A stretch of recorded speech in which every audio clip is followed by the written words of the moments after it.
I just realized I think I've been drinking this beer instead of this one. We got 2 beers going on here. Double fisting it.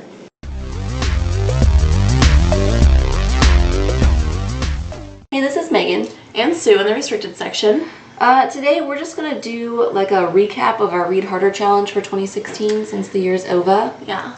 So we're just going to talk about... A little wrap up. Just kind of tell what books we read for what challenge and give our rating. We're just going to go through them, not really describe them. We've probably already talked about them on the channel throughout the year. Yeah, but if you have any questions about any of them, just leave us a comment. Yeah, let us know. And we're going to be drinking this Isolation Ale. Cheers, like...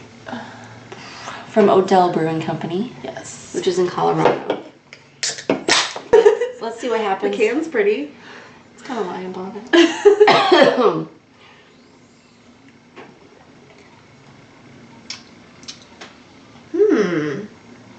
Interesting. It is. It's kind of weird. I kind of like it though. I didn't like it when it first hit my mouth, but then after it settled for a second, I liked it. Yeah. It's interesting. It's a seasonal ale. Yeah. It's hard to describe what it tastes like though. It is. It says a smooth caramel malty ale. I can taste that. I can taste some caramel. Yeah, maybe. It's good though. It's good though. I'm digging it. Alright, so we're just going to go through each category. We have our list here. And we'll each say, the book we read and the rating we gave it on Goodreads. We will do that. If applicable. I have one book that I didn't count on my Goodreads. So did I, but I just made up a rating for it. Okay. I'll do the same. Okay. Alright, so first was read a horror book. Alright, and for this I read Zone 1 by Colson Whitehead, and I gave it 3 stars. I read 666 by Jay Anson, and I gave it 3 stars. The next one is read a non-fiction book about science. I read Neutrino Hunters by Ray Jayawardena, and I gave it 4 stars. I give that last name 4 stars. I read Stiff by Mary Roach, and I gave it 2 stars. You gave it 2? I'm surprised you gave it even 2. The subject matter was interesting. True. She sucks. Next, read a collection of essays. I read The Geek Feminist Revolution by Cameron Hurley, and I gave that 4 stars. I read Consider the Lobster by David Foster Wallace, and I gave it 4 stars. Next one is read a book out loud to someone else. I read 10 Turkeys in the Road by Brenda Reeves Sturgis, and I give it 3 stars. It was alright. It was alright. It's cool. It was fun to read it to my nieces and nephew. I think I read it to my niece, Kenna. Aww. Did she make any kind of face She at all? picked it out too. I was like, go give me a book off the shelf, I'll read it to you. And she picked 10 Turkeys in the Road. She was probably just very stoic the whole time. That's why I think that's hilarious. She doesn't smile very much. You'll be like tickling her and she likes it, but she will just sit there.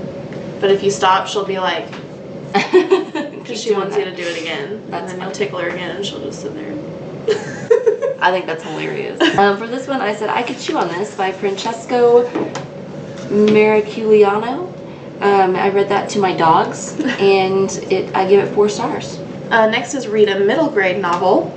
I read Coraline by Neil Gaiman, and I gave it 4 stars. I read Liesel and Poe by Lauren Oliver, and gave it 4 stars. Very nice. Next is read a biography, not a memoir or autobiography. I read Sex vs. Survival, The Life and Ideas of Sabina Spielrein by John Launer, and gave it 3 stars. I read Bowie by Wendy Lay, and I gave it 2 stars. Next is read a dystopian or post-apocalyptic novel. We both read the same book. We did. We read The Road by Cormac McCarthy. And I gave it 4 stars. So did I. There you go. There you go. 4-star book. The next one is read a book originally published in the decade you were born. I read The Rules of Attraction by Bret Easton Ellis, and I gave it 4 stars. I read The Handmaid's Tale by Margaret Atwood. So I gave The Handmaid's Tale 4 stars. Next was listen to an audiobook that has won an Audie Award. I said Not My Father's Son by Alan Cumming, and I hadn't rated it yet. I gave it 3 stars. I think I would have enjoyed it more if I had read it. I read listened to Furiously Happy by Jenny Lawson, And I gave it 3 stars because I think the content was at least 3 stars, but I did not like this audiobook. Jenny Lawson was fucking obnoxious. Holy shit, she read it herself and I was like, oh my god. Stop it. Yeah. All right, so read a book over 500 pages long. We both read A Little Life by Hanya Yanagihara. Yes, and we both gave it 3 stars because it was very beautifully written. It was. Next is read a book under 100 pages. I read The Weather of the Heart by Madeline L'Engle, and I gave it 1 star. Wow. I read The Secret Sharer by Joseph Conrad, and I gave it 3 stars. Read a book by or about a person that identifies as transgender. I read Nevada by Imogen Benny, and I gave it 3.25 stars. I was very torn about this book. That's fair. I read Luna by Julianne Peters, and I gave it 3 stars. Next is read a book that is set in the Middle East. I read The Kite Runner by Khaled Hosseini. I learned that Afghanistan is not necessarily in the Middle East. Correct. But I'm gonna count it. Yeah, I think geopolitically yeah. it could be considered Middle East, even if geographically it's not the Middle East, but I think most people can consider it the Middle East now. I don't know. I would have because I tried Googling it and I got like mixed results on whether or not it was considered the Middle East, but yeah, I gave it 4 stars. I read Dolly City by Orly Castell Bloom, which also kind of like maybe doesn't count because it's set in a fictional city, but it is like it says in the book that it's in Israel. Okay.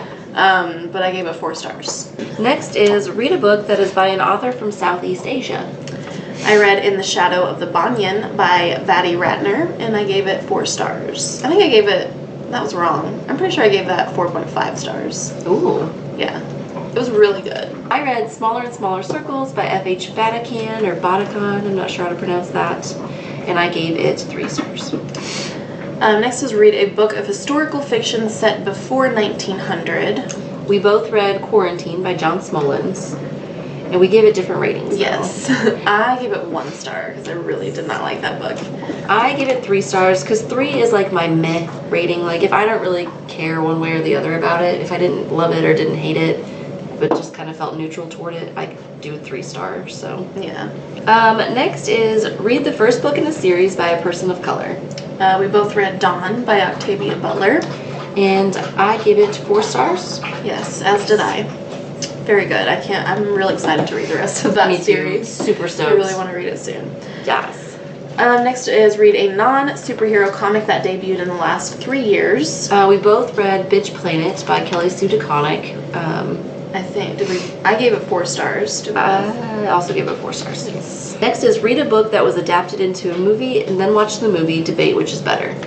I read Winter's Bone by Daniel Woodrow and watched the movie, and I gave it 4 stars. I liked the book a little bit better than the movie. That's fair. I read Jurassic Park by Michael Crichton, and I gave it 3 stars, and I liked the movie way better than the book. Agreed.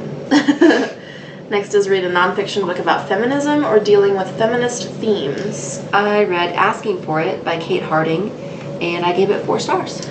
I read Shrill by Lindy West, and I gave it 5 stars. Ooh. Loved it. Loved it.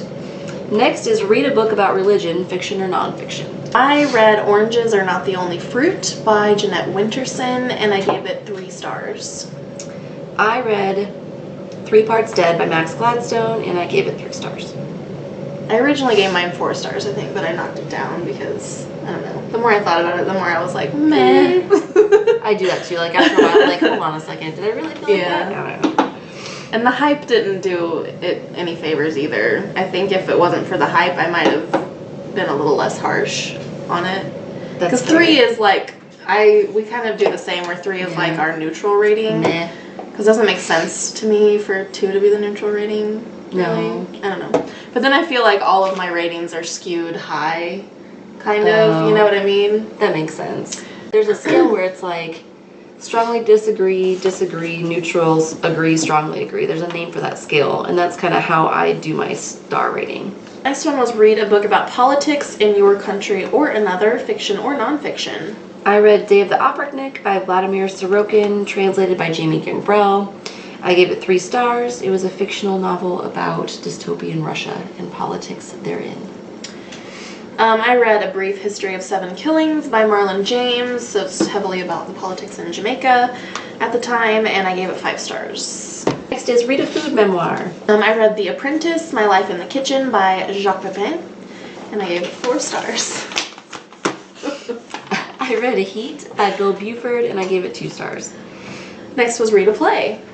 I read Rosencrantz and Guildenstern Are Dead by Tom Stoppard. I originally gave it 3 stars, but now I'm kind of thinking I want to give it 2.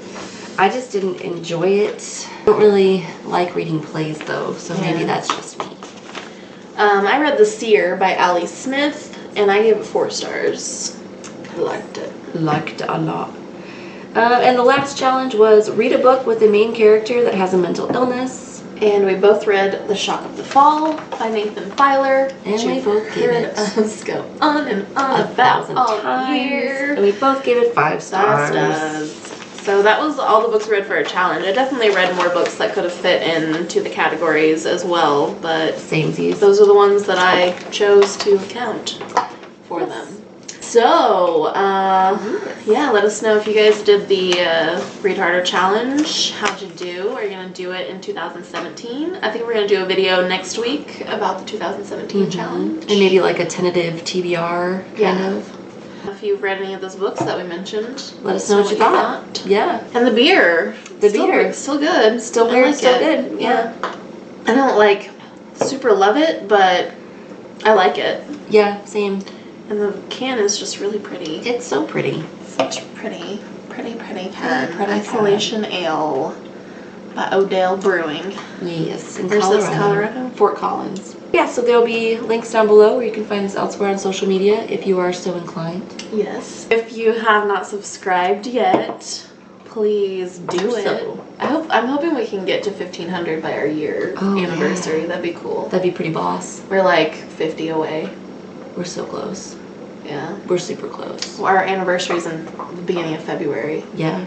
It's our 1 year anniversary, so we got like a month. Woo! Not that it matters. Carver count doesn't matter. It'd be cool if we did. It'd be cool. That'd be pretty cool if we could do it. Yeah, so that's it for us. Thanks for watching. We'll see you next time. Bye. Bye.